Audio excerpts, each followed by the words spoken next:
आणि आताची एक मोठी बातमी, भाजपकडून पैसे वाटप होत असल्याचा आरोप रवींद्र धंगेकर यांनी केलेला आहे। पोलीस प्रशासनाच्या विरोधातही रवींद्र धंगेकर हे चांगलेच आक्रमक झालेत। तक्रार करूनही पोलीस कारवाई करत नसल्याचाही ते आरोप करतात। ही थेट पुण्यामधली लाईव्ह दृश्य आपण बघतोय। मोठ्या संख्येने कार्यकर्ते इथे जमलेले आहेत। भाजपचे कार्यकर्ते सुद्धा इथे मोठ्या संख्येने दाखल झालेत। तर सहकारनगर पोलीस ठाण्यामध्ये रवींद्र धंगेकर यांनी गेल्या 2 तासांपासून ठिय्या आंदोलन केलंय। ज्ञानेश्वर चौतमल अधिकचे अपडेट्स देतील। ज्ञानेश्वर,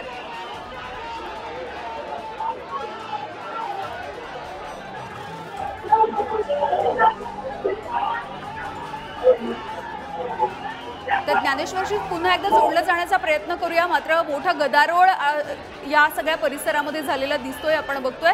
सहकारनगर पोलीस ठाण्यामध्ये गेल्या 2 तासांपासून रवींद्र धंगेकर यांनी हे ठिय्या आंदोलन केलेलं आहे।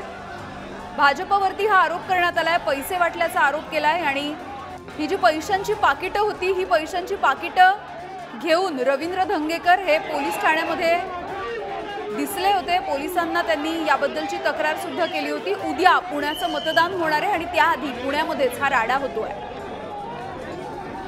पुन्हा एकदा ज्ञानेश्वर यांच्याशी संवाद साधण्याचा प्रयत्न करूयात। ज्ञानेश्वर, माझा आवाज पोहोचतो तुमच्यापर्यंत? काय आताचे अपडेट्स आहेत तिथे? आपण बघतोय की जो गोंधळ या ठिकाणी आहे,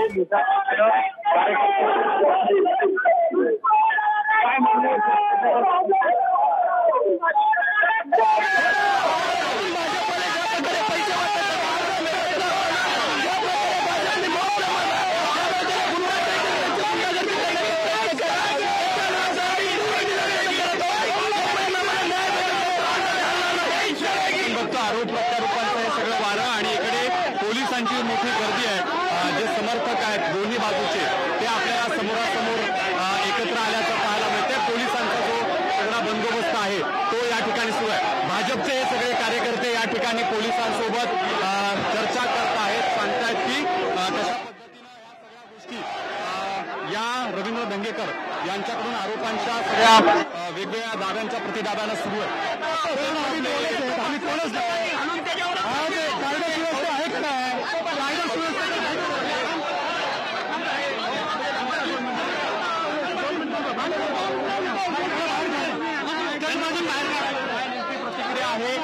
कशा पद्धतीनं पोलीस या ठिकाणी काय नेमकं म्हणणार, काय म्हणणं आपण बघतोय की हा सगळा गोंधळ या ठिकाणी सुरू आहे। अत्यंत दोन्ही बाजूला तणावांची करायला लागली म्हणून गोंधळ झाला, बाकी काय कारण नाहीये। काय भाजपचे नगरसेवक आले, त्यांनी दादागिरी करायला सुरुवात केली, त्यामुळे नागरिक चिडलेले आहेत। त्यांनी पैसे वाटलेत आणि नाकारलेत आणि खोटा आरोप करतायत। नागरिकांचा रोष तुम्ही बघताय, नागरिक किती मोठ्या संख्येने इथे उपस्थित झाले आणि नागरिक किती चिडलेले आहेत। भाजपचे नगरसेवक दादागिरी करतायत, इथं दादागिरी आणि पोलीस प्रशासन त्यांना सहकार्य करताय, हे चुकीचं आहे।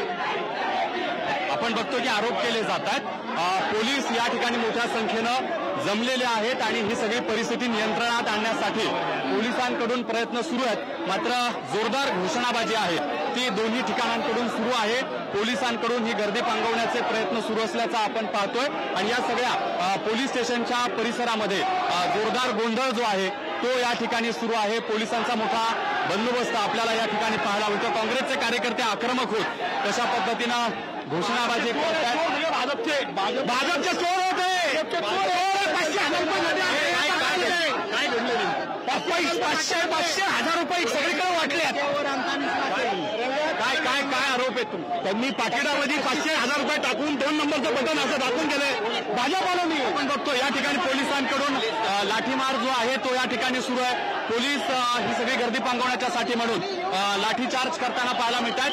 सौम्य पद्धतीचा जो लाठीचार्ज आहे तो पोलिसांकडून या ठिकाणी केला जातोय। आपण पाहतोय की या ठिकाणी ही सगळी तणावाची जी परिस्थिती आहे ती पांगवण्याच्यासाठी म्हणून आपण पाहतोय पोलिसांकडून हे सगळे प्रयत्न या ठिकाणी सुरू आहेत। जी गर्दी या ठिकाणी सुरू आहे ती गर्दी पांगवण्यासाठी पोलीस आपण बघतोय की कशा पद्धतीनं ही परिस्थिती नियंत्रणात यावी यासाठी म्हणून प्रयत्न करतात। मोठा पोलिसांचा बंदोबस्त पोलीस स्टेशनच्या बाहेर आपण पाहतो। आपण बघितलं असेल की अगदी पोलीस स्टेशनच्या आवारात जे आंदोलन या ठिकाणी सुरू आहे तिथे देखील मोठ्या संख्येनं जे कार्यकर्ते ते एकत्र आलेले आहेत। भाजपचे हे कार्यकर्ते या ठिकाणी घोषणाबाजी करतायत, तर दुसरीकडे त्याच्याच विरुद्ध बाजूला हे काँग्रेसचे कार्यकर्ते आहेत जे घोषणाबाजी या ठिकाणी करताना आपल्याला पाहायला मिळतात। अधिकारी आहेत ते या ठिकाणी सगळी परिस्थिती नियंत्रणात यावी यासाठी जो प्रयत्न आहे तो पोलिसांचा आपल्याला पाहायला मिळतो आहे। आणि ज्या काँग्रेसच्या कार्यकर्त्यांकडून घोषणाबाजी केली जाते त्यांना पोलिसांकडून समज देण्याचा प्रयत्न या ठिकाणी सुरू आहे। आपण जे आतमध्ये आंदोलन सुरू आहे रवींद्र धंगेकर यांच्याकडे देखील जाणार आहोत। रवींद्र धंगेकरांचं काय म्हणणं आहे ते जाणून घेण्याचा आपला प्रयत्न असणार आहे। ते आतमध्ये पोलीस ठाण्यामध्ये धरणे आंदोलनाला ठिय्या आंदोलनाला बसलेले आहेत। ते नेमकं काय म्हणतात त्यांची भूमिका आपण जाणून घेऊयात। या ठिकाणी आपण पाहतोय रवींद्र धंगेकर यांचं हे आंदोलन सुरू आहे। काय नेमकं म्हणतायत रवींद्र धंगेकर ते आपण जाणून घेणार आहोत। मला सांगा की म्हणणं आहे काय आरोप काय तुमचं म्हणणं काय सुरुवातीला त्यामध्ये नितीन कदम हे इथं तक्रार द्यायला आले। मला मोहन जोशींचा फोन आला, अभय साजेंद्र आला, अशोकने फोन केला अर्णवने की इथं आम्ही तक्रार द्यायला आलो, आमची कोण तक्रार घ्यायला तयार नाही। 2 तास झाले एकही पोलीस अधिकारी गेला नाही, उलट पैसे वाटताना इथं फेसबुक लाईव्ह करून गेले। तसे पैसे वाटताना व्हिडिओ आमच्याकडे आहेत आता। काय आरोप तुम्ही दावे केले जातात तुम्ही म्हणता हे जे पाकिटांचे पैसे तुम्ही सांगता ते कोणाचे कार्यकर्ते कोणाला पैसे वाटवतात हे व्हिडिओ हे भारतीय जनता पार्टीचे आजी माजी नगरसेवक आमदार पालकमंत्री पुण्यामध्ये सर्वात पैसे वाटतात। आज हे निमित्त आहे, पण अशा पद्धतीने आमच्याकडे व्हिडिओ पैसे वाटताना भारतीय जनता पार्टीचे लोक आणि कुठे पैसे पुणे शहरामध्ये पैसे वाटतात, पोलीस दुर्लक्ष करतात। या पोलीस स्टेशनच्या आजूबाजूला पैसे वाटताना आमच्या कार्यकर्त्यांनी पकडले। मागणी काय पुणे शहरामध्ये जोपर्यंत पैसे वाटताना थांबत नाही तोपर्यंत आम्ही इथं उठणार नाही।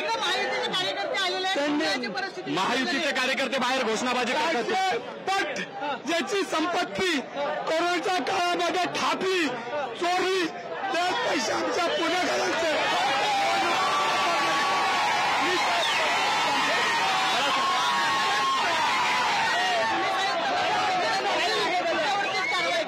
माझ्यावर कारवाई कुठली करावी, माझ्याकडे डॉक्टर बाबासाहेब आंबेडकरांचं संविधान आहे, त्याचा आधार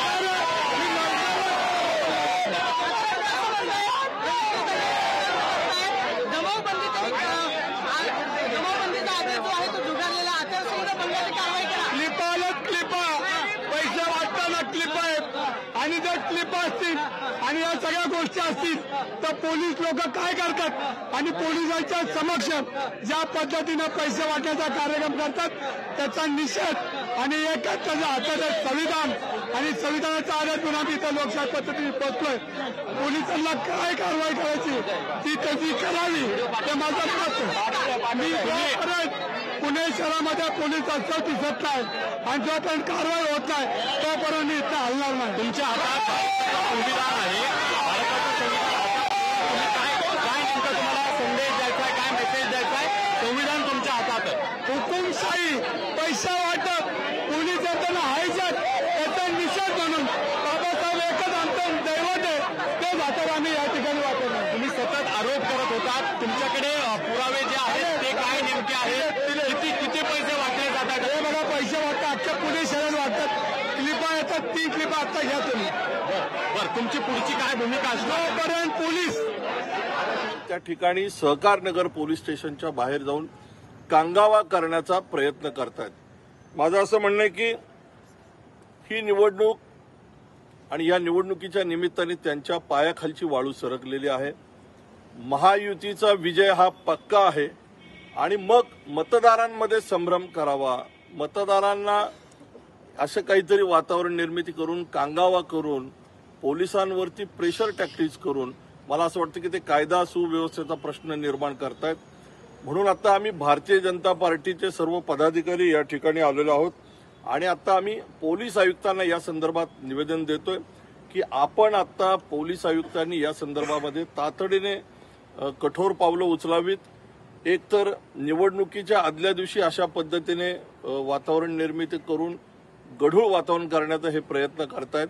मुळात आमचा आरोप असा आहे की काँग्रेसचे काही नेते पुण्यामध्ये काही दिवस येऊन दाखल झालेले आहेत आणि आज निवडणुकीच्या निमित्ताने म्हणजे पुण्यामध्ये त्यांना फिरता येत नाही, तर पुण्याच्या हद्दीच्या बाहेर नवले पुलाजवळ कोण काँग्रेसचा बडा नेता त्या ठिकाणी मुक्कामाला आहे, कोण या पुण्याला काँग्रेसला रसद पुरवतंय, कोण झोपडपट्ट्यांमध्ये जाऊन साड्या वाटण्याचा प्रकार करतंय, जेवणावळी घालण्याचा प्रयत्न करतंय. आणि काहीही झालं तरी पुण्यातल्या नागरिकांनी मतदारांनी ठरवलेलं आहे की महायुतीला मतदान करायचं, मोदीजींना पंतप्रधान करायचं.